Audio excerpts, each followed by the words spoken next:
Hello, this is Ernest Osias, Director of Market Analytics with Woodall Risk Management. Thank you for joining us for our weekly technical overview of the grain markets. Before we begin, a brief moment to look at our market disclosure. This is a solicitation, and there is substantial risk of loss in trading futures and futures options. Past performance is not necessarily indicative of future results. Thanks once again for joining us for our weekly installment of the Technical Market Overview. We'll go ahead and begin. Given its inability to hold above the point of control of 387.25, we can see now that corn over the last couple of weeks has made its way down significantly lower. Today we find ourselves in a space where the market has had quite a bit of strong momentum to the downside, and the low that was made today at the very least was able to be recovered post an announcement that we saw from the current administration about tariffs being imposed on China. There was a 13-point swing on the day for Friday's trading, and the ability to close above the point of control level of 368.75 today would be significant if the market were able to do so in closing out the week.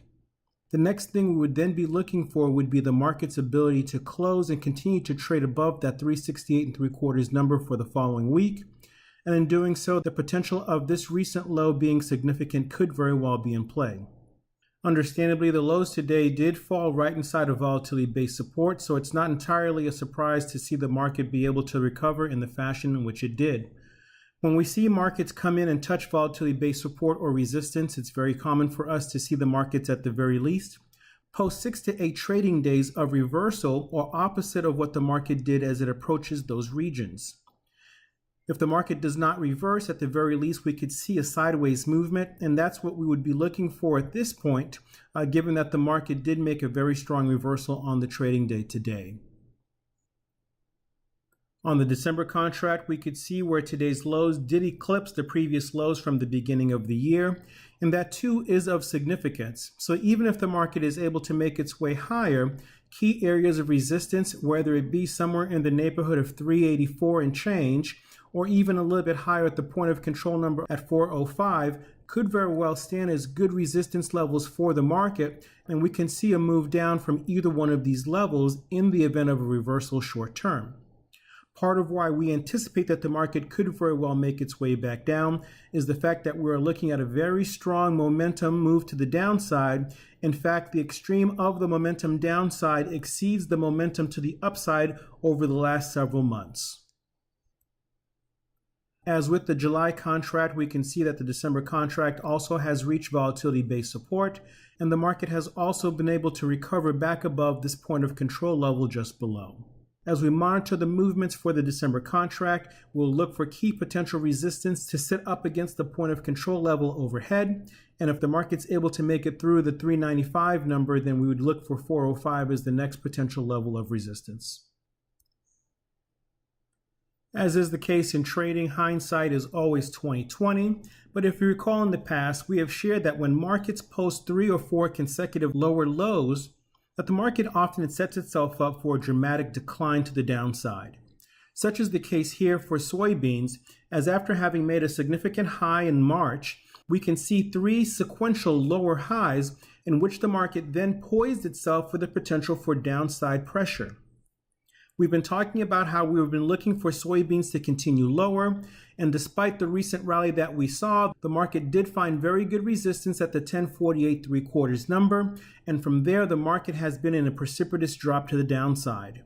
We can see the midpoint for this move, suggesting that the market could very well make another drop that mirrors the move that we're seeing here, at which point the market could make a low somewhere in the neighborhood of 885 to 880.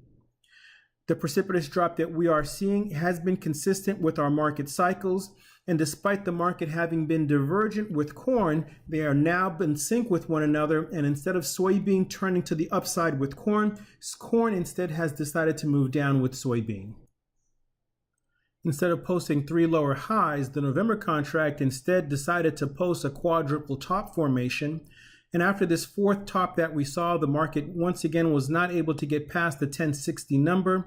And upon breaking down, the last leg of 1017 was the area where the market, in the event that it broke that area, suggested a very good collapse to the downside. Upon doing so, we can see the first real big leg to the downside, and from there the market has continued down. More importantly, though, we are sitting at a time factor on this July 15 date, suggesting that the market now, if it were able to close above today's high on Monday or Tuesday, could see a small advance to the upside, but we continue to feel like the market will continue lower at the very least through the middle of July. So a bounce inside of here gives us the potential then to capture a small move to the upside, and upon finding resistance, look to regain downside movement, or at the very least, look for the market to come down and test somewhere in the neighborhood of 900 to 910. One of the terminal zones that we have found for markets is the 306-degree mark, and it happened to land at 1049 for the November contract here.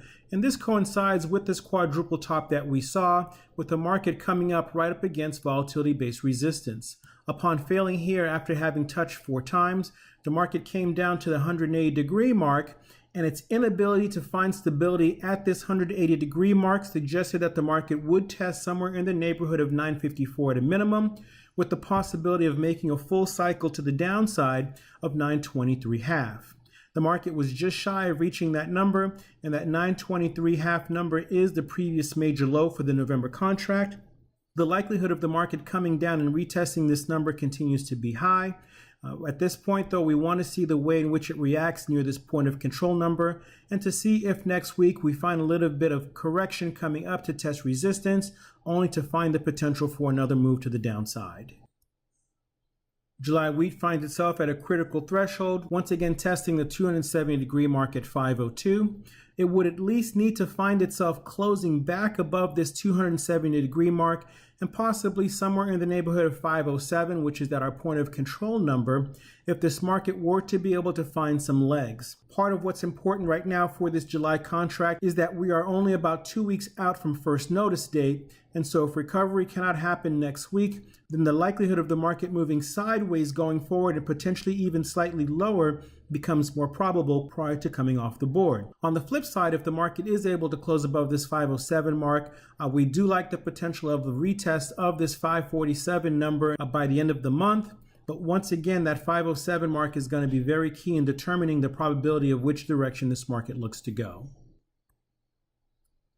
In closing, we'll take a look at the US dollar. We can see the way in which the market did respond off of resistance off of the 95 mark. We came down in our correction and retested that 93.40 mark, and the market found reasonable support there, as would be anticipated. We saw a very strong rally on Thursday, and today the market did retest that 95 mark, and we're seeing a bit of softness there. But the market again looks to continue stronger, especially if it's able to break through this 95 mark. The longer term perspective on the weekly chart does give us some insight as to where this market looks to go. We can see volatility-based resistance starting to form across where the tops currently live near that 95 mark. And so we do find an SR4 level where the market can very well find some good resistance at this mark. But additionally, we can also see that our volatility bands continue to point upward. So if this market is able to find some good strength coming off of these levels, then the next level that we're looking at is perhaps the $100 mark. The way in which the market responds over the next couple of weeks is going to be very telltale for us, but we continue to anticipate that the dollar could very well continue to find some good strength. Just this past week, the Fed did raise interest rates that continues to bolster the dollar itself. And so as the dollar finds strength, that could very well translate into pressure in the commodity markets. Thank you so much for joining us for our market update. Look forward to touching base with you next time.